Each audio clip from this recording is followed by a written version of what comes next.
तस्वीरों में ये जो आपको सजी धजी बैलगाड़ी नज़र आ रही है, इस सजी धजी बैलगाड़ी के पीछे की कहानी बहुत खूबसूरत है, जो इसी रंगीन बैलगाड़ियों की तरह आपको मन प्रसन्न कर देगी। दरअसल इन बैलगाड़ियों में एक युवा आदिवासी की बारात निकल रही है।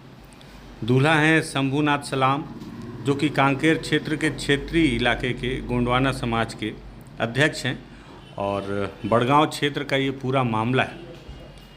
कहानी इतनी खूबसूरत है कि शंभूनाथ सलाम, जो कि गोंडवाना समाज के क्षेत्रीय अध्यक्ष हैं, उन्होंने देखा कि जब लगातार उनकी आने वाली जो पीढ़ी है या आदिवासियों की जो युवा पीढ़ी है वो अपनी संस्कृति से दूर होती जा रही है। आप देखते होंगे इन दिनों शादियों में एक प्री वेडिंग शूट का माहौल बहुत जमकर छाया हुआ है।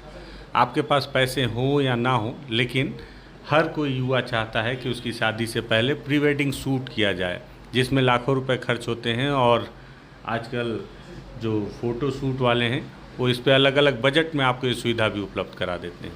इसके बाद बारी आती है बारात की, तो बारात में हर कोई अपना स्टेटस दिखाने के चक्कर में आप देखिएगा कि लंबी लंबी गाड़ियाँ, महंगी गाड़ियों की लाइन लगा देता है और चर्चा होती है कि भाई हमारी शादी में तो फलानी शादी में इतनी गाड़ियाँ बारात में आई हुई थी। लोग स्टेटस सिंबल के तौर पर गाड़ियों की भीड़ बढ़ाने पे भरोसा रखने लगे। इसे देखते हुए शंभूनाथ सलाम ने एक अनूठी और बहुत ज़रूरी पहल की। उन्होंने क्या किया कि अपनी बारात महंगी कार या गाड़ियों में ना ले जाकर बैलगाड़ी में लेकर जाने की सोची। क्यों? इसके पीछे उनका तर्क है कि पुराने समय में उनके घर पर या उनके सामाजिक माहौल में बैलगाड़ियों से ही लोग सफ़र किया करते थे और बारात भी बैलगाड़ियों से ही निकाली जाती थी। तो क्यों ना उस परंपरा को वापस जीवंत किया जाए। शंभूनाथ सलाम का मानना है कि उनके गोंडवाना समाज की बहुत सी ऐसी परंपराएं हैं जो लुप्त होती जा रही हैं, क्योंकि जो युवा पीढ़ी है वो प्रगतिशील है और दिखावे की ओर ज़्यादा प्रभावित हो रही है। इसी उद्देश्य से और इस वजह एक और भी है कि वो गोंडवाना समाज के क्षेत्रीय अध्यक्ष हैं, तो उनकी जिम्मेदारी बनती है कि आने वाली युवा पीढ़ी को अपने परंपराओं के साथ जोड़ कर रखने में महती भूमिका निभाएं। इस वजह से उन्होंने ये फैसला लिया और फैसला लेकर 15 बैलगाड़ियों को सुसज्जित तैयार किया गया। और सबसे पहली बैलगाड़ी में दूल्हे के तौर पर शंभूनाथ सलाम जी खुद सवार हुए और उनकी जो बारात है पीपली गांव से करकापाल तक पहुंची।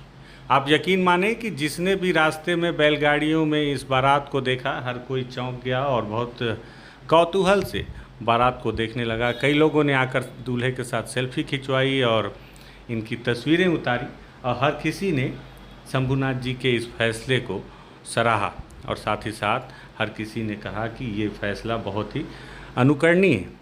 आदिवासियों की हर युवा पीढ़ी को इस तरह के फैसले लेने चाहिए जो उनकी सामाजिक और सांस्कृतिक परिवेश को, पहचान को बचा कर रखे।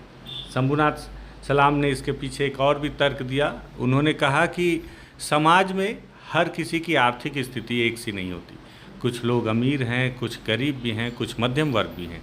अगर हम शादियों में होने वाले फिजूल खर्चों को रोकेंगे तो निश्चित ही तौर पर समाज का प्रत्येक व्यक्ति अपने घर परिवार के लोगों की शादी इसी तरह से खुशहाल तरीके से खुशियों के साथ कर पाएगा और हमारी परंपराएं भी जीवित रहेंगी। बस्तर टॉकीज भी शंभूनाथ सलाम की इस पहल की प्रशंसा करते हुए उन्हें शुभकामना देता है और मैं चाहूँगा कि मेरे दर्शक भी शंभूनाथ जी की इस पहल पर उन्हें शुभकामनाएं प्रेषित करें। पर बैलगाड़ी से बारात पहुंचा है, क्या कारण है?